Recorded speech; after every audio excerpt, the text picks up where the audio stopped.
Vamos a intentar hablar de canulación traqueal y no sé ni qué voy a decir.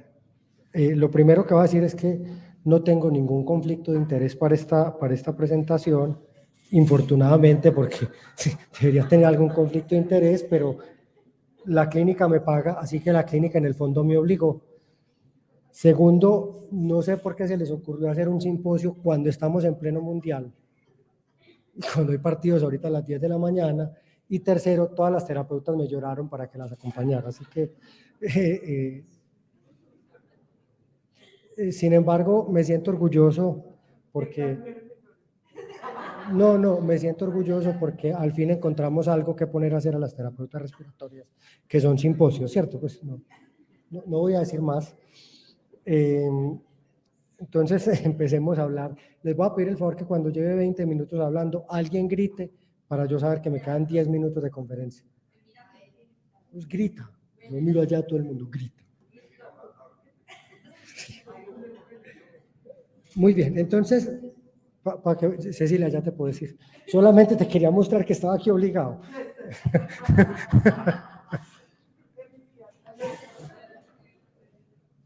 Bueno, vamos a hablar un poquito en el fondo, de lo que yo hago, porque las terapeutas no hacen nada. Entonces voy a hablar, ¿qué pasó? De lo que yo hago, mentira, de lo que hacemos nosotros como grupo.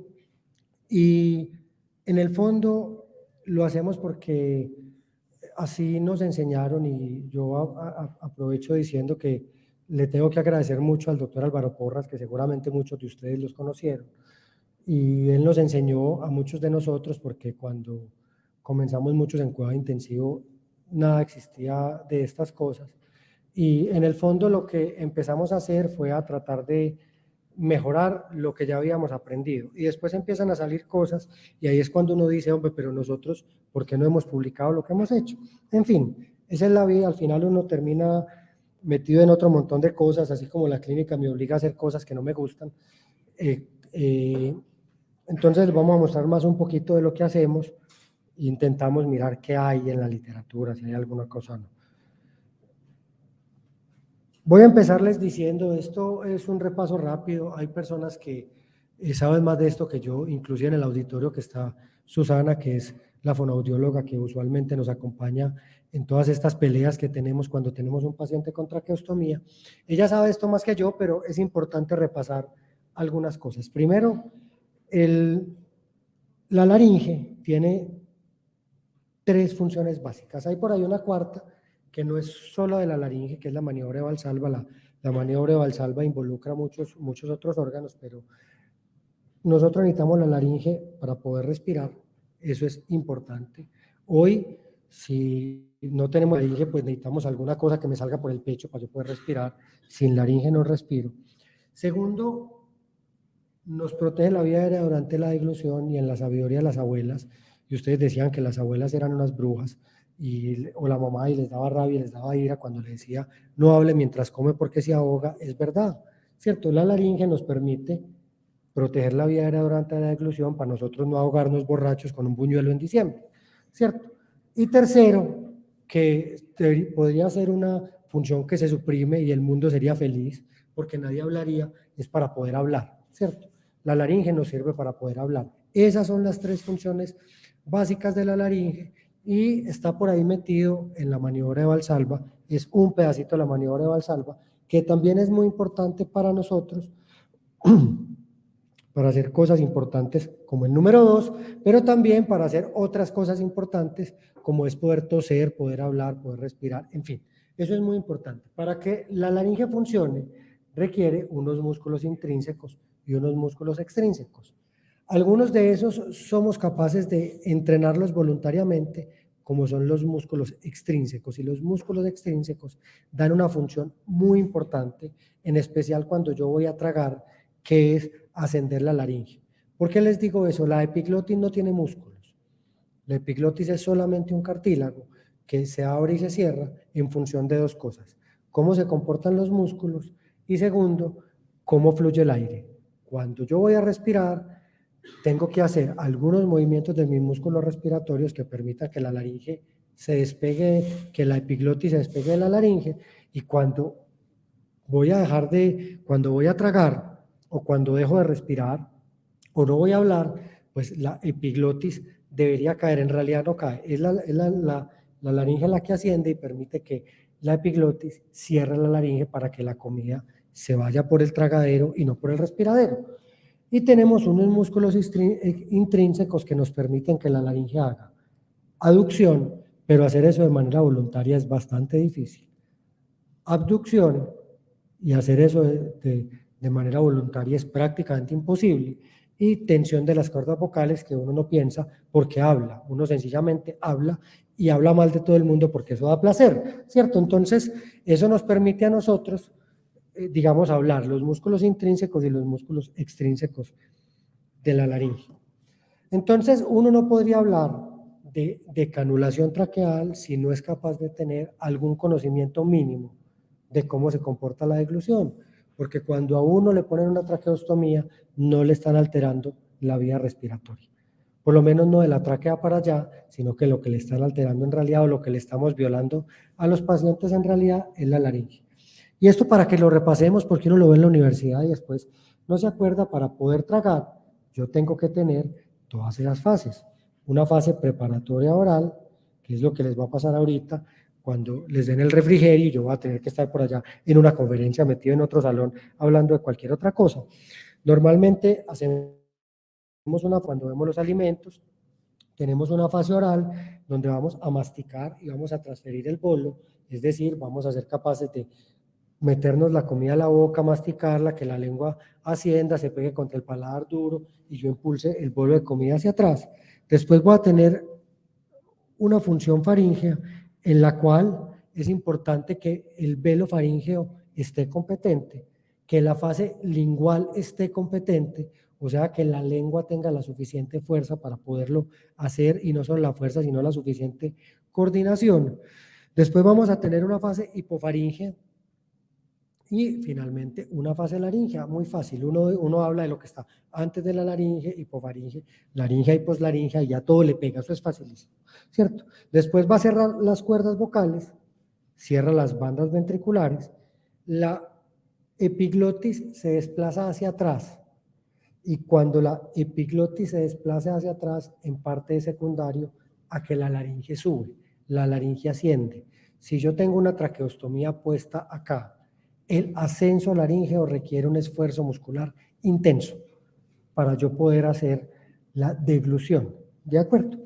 Y después vamos a tener la contracción laríngea, y el bolo no se va por la laringe, sino que se va de la faringe hacia el esófago, y comienza la fase de la deglución esofágica, donde yo primero tengo que relajar un esfínter que no existe, ¿cierto? Que es el esfínter esofágico superior, que son estructuras musculares que en algún momento adquieren la función de esfínter, pero no es una estructura anatómica bien definida, y después va a tener unas ondas peristálticas que también es difícil de entender en el esófago, cómo se comportan esas 4 ondas peristálticas, unas van hacia arriba, otras van hacia abajo, en fin, pero al final la comida llega al estómago, ¿de acuerdo? Así tragamos todos en general, solo que uno no se sienta a reflexionar cómo es que hago yo para comer, ¿no? Uno de los frijoles, qué belleza, y se lo come todo, ¿de acuerdo?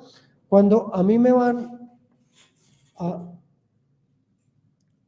ponen una traqueostomía, y ya vimos todo lo que pasa cuando a mí me ponen una traqueostomía, eso es solamente un pedacito, ahorita vemos más cosas. Cuando a mí me van a decanular, también ocurren cosas, y me gustaría en algún momento, lástima que no están aquí mis residentes sufriendo desde hoy, ¿cierto? Que nos sentáramos a hablar de cómo se comportan las resistencias de la vía aérea con traqueostomía, sin traqueostomía, con tubo orotraqueal, en fin, no hace parte de esta conferencia, pero cuando a mí me quitan la traqueostomía, resulta que respiramos más fácil que con la traqueostomía puesta. Oh, sorpresa, todo lo que tenemos de aquí para arriba, que nos impone un reto para respirar, hace que yo respire mejor. Entonces, cuando a mí me quitan la traqueostomía, primera cosa, yo voy a aumentar el volumen corriente. Segundo, el paciente tiene que aumentar el volumen minuto. ¿cierto? Y lo aumenta, claro, si aumenta el volumen corriente, eso es muy fácil, volumen corriente por frecuencia aumenta el volumen minuto, pero cuando a mí me quitan la traqueostomía, yo le estoy adicionando otra parte del espacio muerto anatómico que no, como ese espacio muerto no tiene ningún papel en la ventilación alveolar, entonces yo tendré que aumentar el volumen minuto, ¿cierto? Eso dice que el paciente tendrá que hacer al comienzo un esfuerzo adicional. Por eso el momento de quitar la traqueostomía también es importante. Y algunos dirán, no, es que yo respiro más fácil con la traqueostomía. Y mentiras. Cuando a mí me quitan la traqueostomía, la resistencia a la vía aérea superior, algunos dicen que no cambia. Yo diría que mejora. Porque cuando yo desfuncionalizo la vía aérea superior, mi vía aérea superior se edematiza, lo que me permite que yo mantenga la humedad adecuada y la vía aérea superior sin edemas es el paso de aire. Cuando no hay paso de aire, toda mi vía aérea superior se edematiza. Y eso es muy importante entenderlo para un paso que vamos a tener ahorita más adelante, cuando nos sentemos a hablar de cómo decanulamos nosotros a los pacientes. La distensibilidad pulmonar no tiene por qué cambiar, no tiene por qué cambiar porque la traqueostomía está por acá, eso no llega hasta el pulmón, en realidad eso está solamente en vías aéreas, así que la distensibilidad depende de qué tan enfermo o qué tan aliviado está el paciente. Y yo tampoco voy a tener cambios en el PIB intrínseco. Entonces tampoco es verdad que si yo le quito la traqueostomía a un paciente con EPOC o con asma, vaya a ser más atrapamiento de aire. Si hace atrapamiento de aire, seguramente fue que yo escogí el momento inapropiado para decanular a esa persona. Pero sí es cierto que si yo tengo que aumentar el volumen corriente y el volumen minuto, ¿me faltan 15 o llevo 15? O sea que llevo 15. Perfecto. Muy bien. Entonces, si yo tengo que aumentar el volumen minuto, estoy aumentando el trabajo para respirar. Eso implica que yo tengo que aumentar mi presión transdiafragmática. Eso hará que mi diafragma tenga que hacer más esfuerzo y por eso algunos que muy elegante le ponen nombres como exóticos a todo, el diafragma aumenta su producto presión-tiempo, que no es otra cosa que una función de la fuerza. ¿De acuerdo? Y yo empiezo a captar mejor el oxígeno. Claro, si empiezo a tener algunas cosas que enseguida vamos a ver, el oxígeno tiene que cambiar. Todo eso que nosotros decimos, hay que tener en mente que cuando a mí me ponen una traqueostomía, yo tengo broncorrea. Y aquí todo el mundo es feliz mandando hipratropio, yo soy feliz cancelando el hipratropio, que porque pongamos el hipratropio para que baje la broncorrea, mentira, a usted se le baja la broncorrea cuando le quitan la traqueostomía, ¿cierto? O cuando hacemos algunas tonterías con la traqueostomía que nosotros vamos a ver enseguida. Segundo, los pacientes tienen tos, claro, la traqueostomía produce tos, de alguna manera es un cuerpo extraño en las vías respiratorias, altera la deglución con todo lo que yo les acabo de decir, no hay ninguna duda que altera la deglución. Eso no quiere decir que un paciente con traqueostomía no va a comer, eso quiere decir que un paciente con traqueostomía tiene que hacer un esfuerzo mucho mayor para poder tragar con la traqueostomía y si el balón de la traqueostomía está inflado será peor y se elimina el beneficio de cerrar los labios. Nadie piensa en eso, pero cuando uno cierra los labios respira mejor que cuando respira con la boca abierta. Por eso un niño rinítico dice yo me ahogo, ¿no? El niño no está ahogado. La mamá lo ve ahogado y piensa que está fatal, mentira. La mamá es mentirosa, pero la verdad es que respira uno más fácil por la nariz que por la boca. Cuando tengo la traqueostomía también pierdo el esfuerzo laríngeo para toser, eso es muy importante. Para yo poder toser tengo que cerrar las cuerdas vocales, tengo que tener músculos laringeos. Si me pone una traqueostomía yo no toso bien. Pierdo el autopip y si yo pierdo el autopip también tengo dificultades para respirar. Tengo un aumento de la presión subglótica por la traqueostomía y por el balón de la traqueostomía. Y bueno, dependiendo del paciente, hay pacientes que parecen ventrílocos y hablan perfectos con traqueostomía, aún sin válvula fonatoria, pero en general, el paciente con traqueostomía no es capaz de hablar, ¿de acuerdo? Por lo menos no al comienzo. Teniendo todo eso en mente, todo el mundo ha hablado de decanulación traqueal. Y hoy el protocolo que yo les voy a mostrar aplica a pacientes con traqueostomía por ventilación mecánica. No incluyo pacientes con cáncer de vía respiratoria superior, ni con cáncer de la faringe o de la boca, porque esos son pacientes distintos. Tampoco voy a incluir pacientes neurológicos, porque en el paciente neurológico yo sí creo que todos deberían ir con fonoaudiología y no aplica tampoco para pacientes con cirugías mayores de la vía aérea superior. Entonces, este es un protocolo hecho por los otorrinos, muy viejo, y quizás aquí comenzamos nosotros hace más de 10 años. No me voy a detener ahí, pero fíjense que ellos tenían en mente dos cosas importantes. Primero, definir cómo iba a ser yo la oclusión de la traqueostomía. Si la iba a dejar todo el tiempo, o si la iba a hacer parcial, o si la iba a hacer por horas. Cuando nosotros comenzamos a hacer esto, empezamos a ocluir la traqueostomía un 25%, un 50%, un 75%, y después un 100%, y después de que llegaba al 100%, la dejamos 6 horas, 12 horas, 18 horas, 24 horas, 48 horas, a veces hasta 3 días, y los decanulábamos. Y lo segundo, que era muy importante, era definir si el paciente requería una evaluación, al menos endoscópica, de la vía aérea superior. ¿De acuerdo? Para que no tengan que tomar diapositivas ni escribir si quieren, después me escriben al correo, yo les comparto este artículo o les comparto la presentación, no importa, que esto es para todos. Y aquí está la referencia, fíjense que es viejita, es por allá del 2014. La primera referencia que yo encontré de esto, cuando empecé a mirar esto, era por allá del 2005.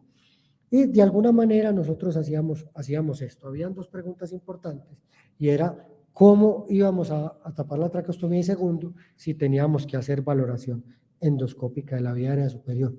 Ahí están los pacientes, digamos que no hay mucho que decir, ¿cierto? No hay mucho que decir. Ahí están todos los que se decanularon y los que no se pudieron decanular. Fíjense que los que no se pudieron decanular, algunos se murieron. Pero esta tabla de personas que estaban ahí en el estudio permitió que en este estudio se concluyera una cosa muy importante, y fue construir una tabla de 2x2 para mirar valores predictivos positivos. Y fíjense una cosa muy importante, el hecho de que el paciente tolerara un protocolo organizado de oclusión traqueal me da un valor predictivo positivo del 100% de que el paciente se podía decanular, ¿cierto? El negativo no era tan bueno, pero el valor predictivo positivo era perfecto. Si un paciente tolera ocluirle la traqueostomía y eso lo mantiene en el tiempo, casi con seguridad está listo para decanular. Han salido muchas cosas y en el fondo no hay nada de medicina basada en la evidencia acá. Bueno, por lo menos no hay ensayos clínicos, porque todo es medicina basada en la evidencia. No hay ensayos clínicos. Estas personas intentaron hacer un metanálisis. Como todos son estudios observacionales, pues no les dio para hacer un metaanálisis, finalmente hacen una revisión sistemática. Ah, esa no era la diapositiva que seguí. Bueno, quizás pegue lo que no era, pero estos manes cogen todos los trabajos que habían de protocolos de decanulación traqueal y al final se dan cuenta que todos los estudios son observacionales, excepto uno, que es el publicado en el New England Journal of Medicine en el año 2018, con cánula alto flujo, que yo no lo traje porque me parece una cosa costosa y poco práctica, y creo que sería solamente implementar en sitios donde tengan dificultades serias para decanular los pacientes. Finalmente ellos encuentran que hay 3 medidas que nosotros no hacemos que podrían tener alguna correlación con la decanulación. Uno, algo que nosotros llamamos el FES, que el FES no es otra cosa que una valoración de la deglución con visión broncoscópica. Nosotros estamos en capacidad de hacerla, no la hacemos de manera rutinaria. Segundo, medirles el flujo inspiratorio pico por la traqueostomía, y lo otro sería medir el flujo expiratorio con la tos. Esos 3 parámetros, si uno es capaz de montarlo, hacerlo de manera rutinaria, puede que le permitan a uno valorar con mayor certeza si el paciente es capaz de decanular o no. Sin embargo, nosotros no utilizamos ninguno de los 3.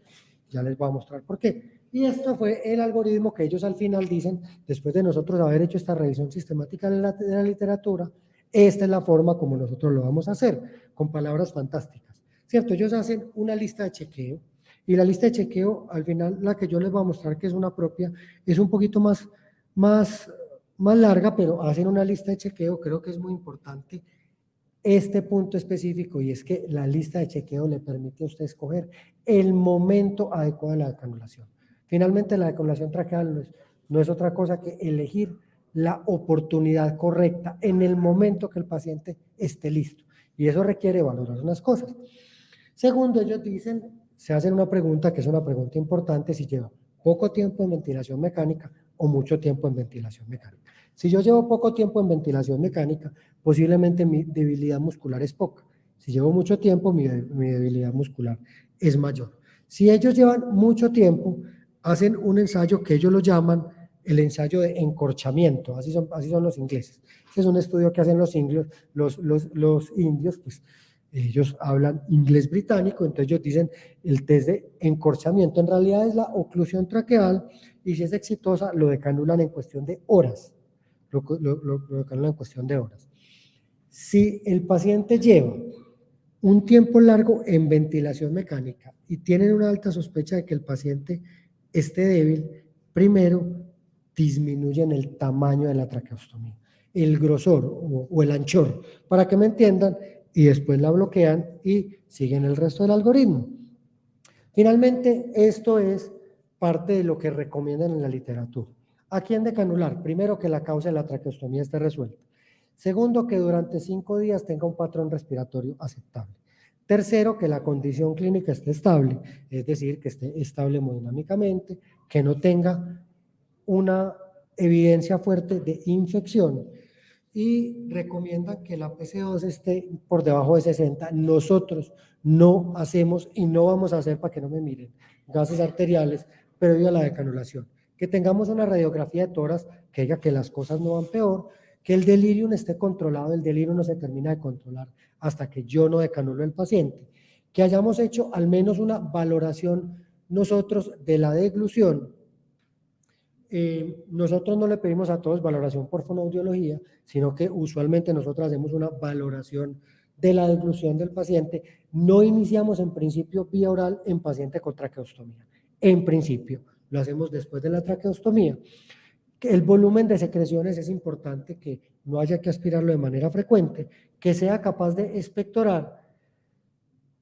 Nos preguntamos si es necesario evaluar la vía aérea superior. Tampoco hacemos de manera rutinaria valoración endoscópica de la vía aérea superior, que tenga un estado de conciencia aceptable, que maneje bien las secreciones, que tolere desinflar el balón y que tolere la oclusión arterial. Y por aquí se me cortó, que tenga menos de 40 de FIO2. La verdad tampoco le prestamos, o yo no le presto mucha atención a la FIO2. Entonces, protocolos ya se los dije, no hay ninguno con una evaluación de medicina basada en la evidencia. Pero sí tenemos algunas otras consideraciones a ese checklist que yo les mostré: que esté durmiendo bien, que su estado nutricional esté en vías de recuperación, que el paciente tolere dejar el balón desinflado, que valoremos la fonación y que haya un soporte psicosocial disponible. Y este es nuestro protocolo de decanulación. Primer paso: evaluar la tolerancia a tener el balón desinflado. ¿Cuánto? 24 a 48 horas. Usualmente damos el balón desinflado 24 a 48 horas. Segundo, evaluar si el paciente es capaz de manejar su vía aérea, sus secreciones. Perdónenme, si un paciente está lleno de secreciones acá, no está para decanular y tampoco está para comer. Si yo no me trago mi propia saliva y mi propio moco, ni me decanulen ni me den comida, porque me va a ir peor, ¿cierto? El paciente debe estar cerca del puesto de enfermería, ¿cierto? Si ustedes lo ponen a 50 metros, nadie se va a dar cuenta de qué le pasa. Explicar al paciente, que el paciente sea capaz de estar sentado con la espalda recta. Por eso yo odio la reclinomatic para los pacientes en esa fase de rehabilitación. Si aquí hay disnea, volvemos a inflar el balón. Segundo paso: disminuir el tamaño de la traqueostomía. Ojo, no siempre es necesario. ¿Qué hacemos nosotros? El balón ya pasó desinflado, yo les pongo el dedo con guante en la traqueostomía y lo pongo a hablar. Si el paciente habla, no tiene estridor inspiratorio, hay salida de aire por la boca y por la nariz, el paciente no se ve con dificultad para respirar, pues no hay que cambiar la traqueostomía. Pero si tiene alguno de esos signos, disminuyan la traqueostomía, porque la primera causa de obstrucción de vía aérea superior es que la traqueostomía sea muy grande para la vía aérea de ese paciente. Evaluamos el trabajo para respirar. Usualmente cuando disminuye la traqueostomía, disminuye el trabajo para respirar, disminuye el dolor, hablas mejor. Y aquí considerar si no tenía cánula fenestra, poner una cánula con fenestra. Yo ya no quiero poner cánulas con fenestra. porque en los orificios de la fenestra es donde se hacen los granulomas. Entonces, estamos virando a tener cánulas lisas con endocánula, porque ya aprendimos que no se requiere la fenestra para poder hablar. Estadio 3, no de rutina para mis terapeutas a todos. Evaluar la necesidad de válvula fonatoria. ¿Cierto? ¿En quiénes es mandatorio? En pacientes con decanulación difícil. Eso es una estrategia de rehabilitación. ¿Cierto? Siempre se debe considerar cuando yo voy a tener una traqueostomía de larga duración la válvula fonatoria. Y comenzamos con periodos de entrenamiento de 15 a 30 minutos. Si el paciente tiene dificultad para respirar con la válvula fonatoria, se quita. Y ojo, en la noche nunca debe quedar puesta. Entonces el paciente se impacta con mocos y todo el mundo a correr. Y estadio 4, oclusión de la traqueostomía. Nosotros decanulamos en piso. Como decanulamos en piso, tenemos tiempos largos de cánulas de traqueostomías tapadas, 24 a 48 horas. Cuando lo hacemos en las unidades, tenemos protocolos tan cortos como de 2 horas. Pero es porque si yo fracaso, lo puedo rescatar muy rápido. A veces consideramos oclusiones parciales, pero hoy de entrada empezamos a las 24 horas y siempre el paciente tiene que ser capaz de sentarse. Casi que eso es mandatorio. Y la última parte es la decanulación. ¿De qué se basa eso? De que el paciente sea capaz de mantener la vía aérea.